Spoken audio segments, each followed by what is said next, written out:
बिस्मिल्लाहिर्रहमानिर्रहीम। अस्सलाम वालेकुम नाज़रीन, एग्रीकल्चर एवोल्यूशन के साथ मैं हूं आपका मेज़बान सदाकत अली। मोहतरम काश्तकार भाइयों, आज की इस वीडियो में हम बात करेंगे कि हमारी गंदम की फसल के लिए पोटाश की कितनी अहमियत है, इसके इस्तेमाल के क्या फ़ायदे हो सकते हैं और एक एकड़ में तकरीबन कितनी मिकदार इस्तेमाल करनी है। और अगर हमारी गंदम की फसल में या दूसरी ज़मीनों में इसकी कमी हो चुकी है तो उस सूरत में हमारी फसलों पर क्या असरात हो सकते हैं और इसकी कमी को किस तरह दूर किया जा सकता है और गंदम के किस मरले पर इसको इस्तेमाल किया जा सकता है।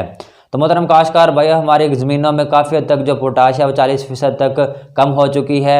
तो उस हवाले से मुख्तलिफ काश्तकार भाइयों ने गंदम को रेतले रकबे में काश्त किया हुआ है, इसके अलावा कलराठी रकबे में भी काश्त किया हुआ है। तो इस हवाले से मुख्तलिफ काश्तकार भाई जो हैं ट्यूबवेल वाला पानी भी इस्तेमाल करते हैं और जो नहरी पानी है वो भी इस्तेमाल किया जाता है, लेकिन ज़्यादातर जो पानी इस्तेमाल किया जाता है वो ट्यूबवेल वाला होता है। तो उस सूरत में हमारी गंदम की फसल में जिसको हमने रेतले रकबे में काश्त किया हुआ है या ट्यूबवेल वाला पानी लगाते हैं तो वहाँ पर यकीनन जो पोटाश है वो कम हो चुका है या उसकी मिकदार कम हो चुकी होती है, या हमारी जो उस ज़मीनों में जो पोटाश की कमी लाजमी होती है। तो मोहतरम काश्तकार भाइयों, इस हवाले से बताएंगे कि अगर आपने रेतले रकबे में काश्त किया हुआ है या ट्यूबवेल वाला पानी इस्तेमाल कर रहे हैं तो उस सूरत में आपकी गंदम की फसल पर या दूसरी फसलों पर इसके क्या बुरे असरात पड़ सकते हैं और इसकी कमी को किस तरह दूर किया जा सकता है। तो मोहतरम काश्तकार भाइयों, वीडियो का आगाज़ करने से पहले जिन दोस्तों ने मेरे चैनल को अभी तक सब्सक्राइब नहीं किया वो मेरे चैनल को सब्सक्राइब कर दें ताकि फसलों के मतलब इस तरह की मज़ीद मालूमात बर वक्त आप तक पहुँचते रहें। तो मोहतरम काश्तकार भाइयों, साइंसदानों का कहना है कि हमारी जो ज़मीनें हैं उसमें काफ़ी हद तक जो पोटाश है वो कम हो चुकी है। तो ख़ासतौर पर अगर हम गंदम की बात करते हैं तो अगर हमारे गंदम की फसल में इसकी कमी हो जाती है तो जो हमारी गंदम की जड़ें होती हैं वो कमज़ोर रह जाती हैं, पौधा अच्छे शगुफ़े नहीं बनाता और इसकी कमी की सूरत में हमारे गंदम की फसल में जो क़ुव्वत मुदाफ़अत है वो कम हो जाती है और घुंगी जैसी बीमारियों का हमला भी ज़्यादा होता है। और अगर इसकी कमी हो जाए तो अगर हम पानी कम लगाते हैं तो उस सूरत में हमारी गंदम की जो फसल है पानी की कमी को बर्दाश्त नहीं कर पाती या हमारे गंदम की फसल में पानी को बर्दाश्त करने की सलाहियत कम हो जाती है, जिसकी वजह से हमारी गंदम की फसल पर बुरे असरात पड़ सकते हैं। तो मोहतरम काश्तकार भाइयों, इसका ये नुकसान होता है या इसकी कमी की सूरत में हमारे गंदम जो टिलर्स है वो कम बनाती है या जो हमारे टिलर्स होते हैं वो कमज़ोर होते हैं। उस सूरत में जो सिट्टे बनने होते हैं वो भी इतने मजबूत नहीं होते और अल्टीमेटली वहाँ पर जो दाने बन रहे होते हैं वो भी कमज़ोर होते हैं, सिकुड़ जाते हैं और कम वज़न वाले जो दाने हैं वो हमें मिलते हैं, जिसकी वजह से हमारी पैदावार मुतासर हो जाती है। और एक अंदाजे के मुताबिक अगर हमारी गंदम की फसल में इसकी कमी हो जाए तो तकरीबन 10 से 15% तक जो पैदावार वो कम हो जाती है, यानी 5 से 7 मन जो पैदावार वो कम हो जाती है।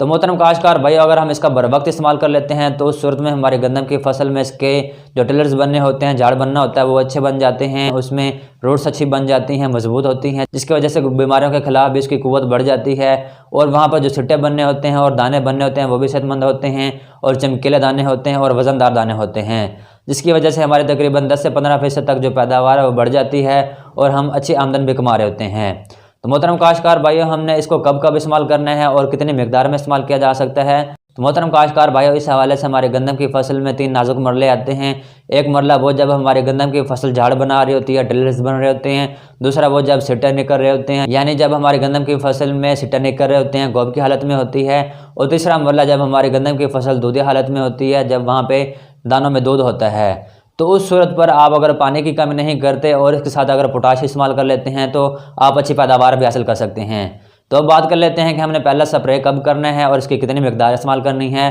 तो मोहतरम काश्तकार भाइयों, मैंने जैसे बताया कि जब आपकी गंदम की फसल में झाड़ बन रहे हो, यानी जब आपकी फसल 30 से 35 दिन की हो चुकी हो, वहाँ पर आप पानी लगा रहे हो, तो उस सूरत में अगर आप वहाँ पर पोटाश अप्लाई करवा लेते हैं, स्प्रे करवा लेते हैं, तो आपकी गंदम की फसल में जो टिलर्स होते हैं वो जो झाड़ बन रहे होते हैं वो अच्छे बन जाते हैं। तो इसमें आपने ये कोशिश करनी है कि तकरीबन आपने 1 किलोग्राम पोटाश 100 लीटर पानी में मिक्स करके या उसका महलूल बना के अपनी फसल पर स्प्रे करवा दें। दूसरा स्प्रे आपने तब करवाना है जब आपकी फसल तकरीबन सिट्टे निकाल रहे हो, यानी जब आपकी फसल तकरीबन 70 से 75 दिन की हो चुकी हो या 80 दिन की हो चुकी हो, तो तब आप दूसरा स्प्रे करवा दें। तो उसमें भी आपने यही कोशिश करनी है कि तकरीबन 1 किलोग्राम पोटाश 100 लीटर पानी में मिला के आप उसका महलूल तैयार करके अपने फसल पर स्प्रे करवा दें। और तीसरा स्प्रे आपने तब करवाना है जब आपकी फसल में तकरीबन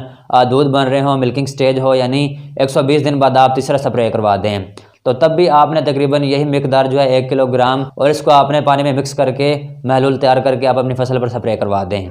तो मोहतरम काश्तकार भाई, अगर आप अपने गंदम की फसल में बर वक्त पानी के साथ साथ इसकी जो मिकदार है इस्तेमाल करवा लेते हैं तो यकीनन आप अच्छी पैदावार भी हासिल कर पाते हैं। तो इस हवाले से मोहतरम काश्तकार भाई बताता चलूँ कि गंदम की फसल में जैसे दूसरे अज्जा इस्तेमाल किए जाते हैं, यानी बुरान, जिंक और दूसरे जो अज्जा हैं वो इस्तेमाल करते हैं, जितनी उनकी अहमियत है इसी तरह इसकी पोटाश की भी अहमियत है, इसको भी इस्तेमाल करना चाहिए। तो अगर आपने रेतीले रकबे में काश्त किया हुआ या अगर आपने ट्यूबवेल वाला पानी इस्तेमाल करते हैं तो उस सूरत में आपकी गंदम की फसल में पोटाश की कमी हो सकती है, तो उस सूरत में आप पोटाश लाजमी इस्तेमाल करें। इन सूरतों पर, इन मरलों पर आप पोटाश इस्तेमाल कर लेते हैं तो यकीनन आपकी पैदावार में 10 से 15% तक जो है इजाफा हो जाता है और आप अच्छी पैदावार हासिल कर सकते हैं और तकरीबन अच्छा मुनाफा भी कमा सकते हैं।